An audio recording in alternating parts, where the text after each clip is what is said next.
क्यों आते हैं एग्जामिनेशन, दे जाते हैं हमको टेंशन। क्यों आते हैं एग्जामिनेशन, दे जाते हैं हमको टेंशन। अगर हो गए पास तो बढ़ जाता है हमारा इम्प्रेशन। अगर हो गए फेल तो घट जाता है हमारा रेपुटेशन। क्यों आते हैं एग्जामिनेशन। क्या हमने कभी सोचा है कि ये एग्जामिनेशन वर्ड का मीनिंग क्या है, इस शब्द का मतलब क्या है? परीक्षा, एग्जाम या परीक्षा, ये सुनते ही हर कोई स्ट्रेस्ड हो जाता है, सबको टेंशन बढ़ जाता है। पर ये एग्जामिनेशन होता क्या है? अंग्रेजी भाषा में अगर इसका मतलब निकाले ऑक्सफोर्ड डिक्शनरी से, इसका मतलब बताया जाता है the act of looking at something carefully. ये एक एक्ट है जिसमें किसी चीज को हम ध्यान से देखते हैं। जैसे कुछ कहीं पे कुछ गिरा है वो हम देख रहे हैं, या कोई एक प्रोडक्ट रखा हुआ है टेबल के ऊपर, उसको देख रहे हैं carefully. That's act of exam, that act of looking carefully is examination. और आगे बताएं तो meaning, especially to see if there is anything wrong or to find out the cause of the problem।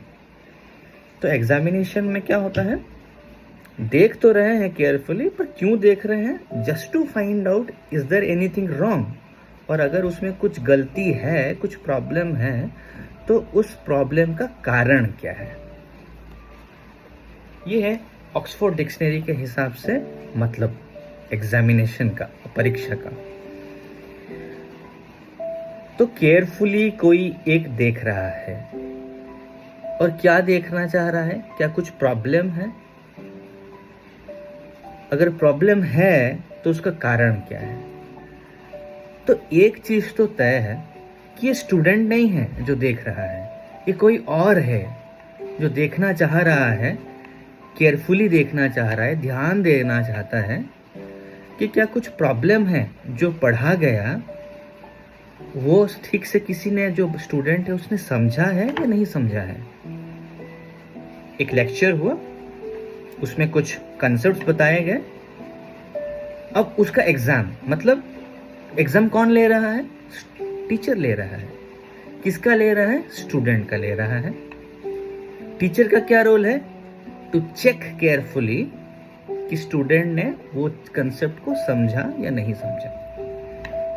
Student का क्या role है? ये दिखाना या ये बता देना कि मुझे स्टूडेंट को समझ में वो आया है कि नहीं आया है। मैं एक और बार रिपीट करता हूँ, स्टूडेंट का क्या रोल है? बस ये दिखाना कि मुझे समझ में आया है या नहीं आया है। टीचर का रोल क्या है? ये एग्जामिन करना, ये फाइंड आउट करना कि स्टूडेंट को समझ में आया है या नहीं आया है। तो इसमें दो पॉसिबिलिटीज हैं, या तो स्टूडेंट को समझ में आया है, वेल ठीक है, अच्छी बात है। दूसरा पॉसिबिलिटी ये है कि अगर स्टूडेंट को समझ में नहीं आया है, so now it is the responsibility of the teacher to find out the problem. क्यों समझ में नहीं आया स्टूडेंट को, and then to find the solution, क्या करने से समझ में आएगा। हालांकि ये जरूरी नहीं कि वन वे हो, कि टीचर का ही प्रॉब्लम है कि वो समझा नहीं पाया, because it's a two way thing, two way system. मतलब कोई पढ़ा रहा है, कोई पढ़ रहा है, तो अगर जो पढ़ रहा है, जो रिसीव कर रहा है, जो पात्र है, अगर उसमें पात्रता नहीं है, अगर वो उस चीज को सीखने के लिए इच्छुक नहीं है, इंटरेस्ट नहीं है, तो सारा दोष सिखाने वाले को भी नहीं दे सकते हैं। लेकिन अगर स्टूडेंट तैयार है वो सीखने के लिए, तो तब बोला जा सकता है कि इट इज द जॉब और the responsibility of the teacher to make the student understand. तो अगर इस पे बोलूं, examination is more related to teacher. अगर ये मान लिया जाए कि स्टूडेंट ने कोशिश करी अपने तरफ से पढ़ने की, सीखने की, और एग्जाम में वो बैठ के परफॉर्म कर रहे हैं, तो अभी ये सबसे ज़्यादा रिलेवेंट है टीचर के लिए। teacher is trying to see carefully whether the student have understood the concept or not, and the role of the student is just to showcase, हाँ मुझे पता है या मुझे नहीं पता. So मैं आग्रह करूंगा सारे छात्रों से, सारी छात्राओं से,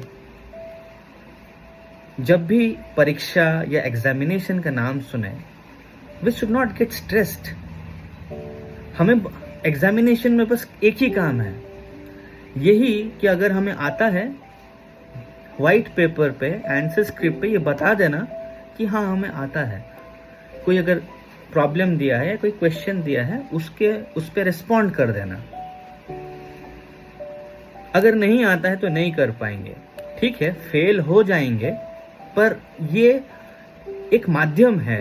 एक फेल हो गया, मार्क्स कम हो या ठीक है, that is something different, but इसके एक्चुअल यील्ड क्या है, एक्चुअल आउटकम क्या है, आपने ये बताया कि आपको समझ में नहीं आया. So now you should repeat, और आगे जो भी उस पे और मेहनत करना है और पढ़ना है. सबसे ज्यादा महत्व ये रखता है कि हमने एक कोर्स क्यों लिया था. क्या हमने एग्जाम देने के लिए कोर्स लिया था? नहीं, कोर्स तो हमने सीखने के लिए लिया था. सबसे बड़ा सवाल है क्या हमने सीखा. अगर हमने सीखा तो सही है, कभी मार्क्स कम हो सकते हैं, कभी ज्यादा हो सकते हैं, पर सबसे बड़ा बात है क्या हमने सीखा. अगर इसका जवाब आता है अपने मन से, अगर जवाब आता है कि हाँ हमने सीखा, वो सबसे बड़ी परीक्षा है. खुद से परीक्षा. पर अगर इस जगह पे अगर इस सवाल का अगर जवाब ना आता है कि हाँ नहीं हमने नहीं सीखा, तो वो सबसे दुर्भाग्यवश बात है. तो बेहतर यही है कि हम ध्यान दें कि हमने सीखने के लिए कोर्सेज लिए थे, एग्जाम देने के लिए नहीं लिए थे.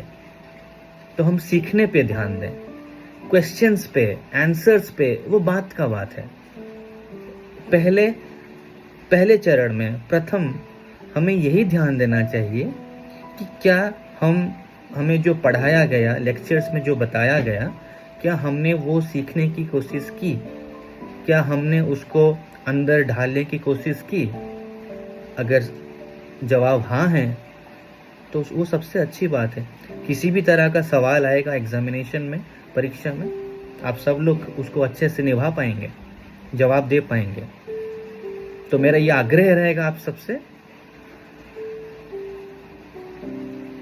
जो अर्थ है एग्जामिनेशन का, उसका अर्थ रहने दें, उसको बदलने की कोशिश ना करें. एग्जामिनेशन आपको इनवाइट किया गया है, किसी ने आपको बोला है कि आप आके एग्जाम दीजिए, हम कंडक्ट कर रहे हैं, मतलब कोई और कंडक्ट कर रहा है आपके लिए. You are the examinee, you are writing the exam. आपको बस यही बताना है कि आपको आता है या नहीं आता है.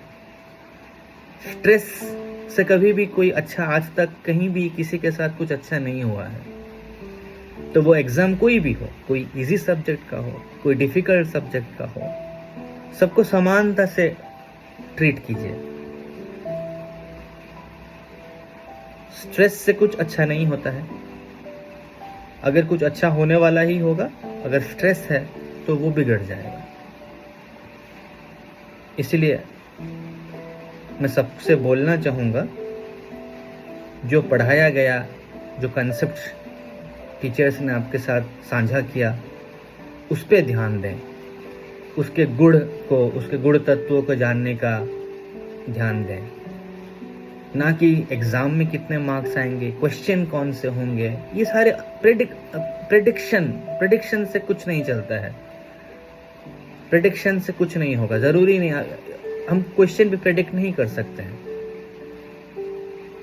हमारे हाथ में हमारा कर्म है. भगवत गीता में भगवान श्री कृष्ण ने भी बोला है यही बात, कर्मण्य व्याधिकरिस्ते माँ फलेषु कदाचन माँ कर्म फल हेतु भूर्मा ते संदोष्ट कर्माणि. इसका मतलब यही है कि हमारे हाथ में हमारा कर्म है. परीक्षा उसका एग्ज़ाम, उसका question, that is not in our hand. हमारे पास बस यही एक चीज़ है कि हमें जो पढ़ाया गया है हम वो सीख लें। हमने कोर्स में रजिस्ट्रेशन किया था, जो सिखाया गया वो सीख लें। एग्ज़ाम होगा बता देंगे हमें आता है या नहीं आता है। एग्ज़ाम नहीं होगा ठीक है, हमको पता है कि हमें आता ही नहीं आता है। और परीक्षा एक ऐसी चीज़ है जो जीवन भर चलेगी। ऐसा नहीं है कि आज एक कोर्स का एग्ज़ाम है, वो दे दिया, ख़त्म हो गया। परीक्षाएं बहुत तरह की होती हैं। परीक्षा जीवन का एक अंश है। इसको लेके कभी स्ट्रेस और टेंशन नहीं होना चाहिए। खुशी खुशी परीक्षा दें। और मैंने जो पहले बोला था, क्यों आते हैं एग्जामिनेशन, दे जाते हैं हमको टेंशन, इस चीज़ को नकारना होगा हमें। एग्जामिनेशन टेंशन के लिए थोड़ी होते हैं। एग्जामिनेशन तो बस चेक करने का एक माध्यम है, एक टूल है, एक मेथड है कि हाँ हमें जो टीचर ने पढ़ाया वो स्टूडेंट को आता है या नहीं आता है। तो एग्जामिनेशन का जो मतलब है वो रहने दें, उसी को मेंटेन रहने दें कि कोई और हमारे लिए एग्जामिनेशन कर रहा है और चेक कर रहा है कि हमें समझ में आया भी है या नहीं। और हमारा जो रोल है बस वो हम करें, हमारा जो कर्म है वो हम करें। आशा करता हूँ मैं कुछ बोला, मीनिंगफुल बोला हूँ, आप लोगों को समझ आया है। आशा करता हूँ मैं आगे भी जाके आप ये फॉलो करेंगे और एग्ज़ाम को एग्जामिनेशन ही रहने देंगे, उसको टेंशन का नाम नहीं लेंगे। धन्यवाद, थैंक यू, बाय बाय।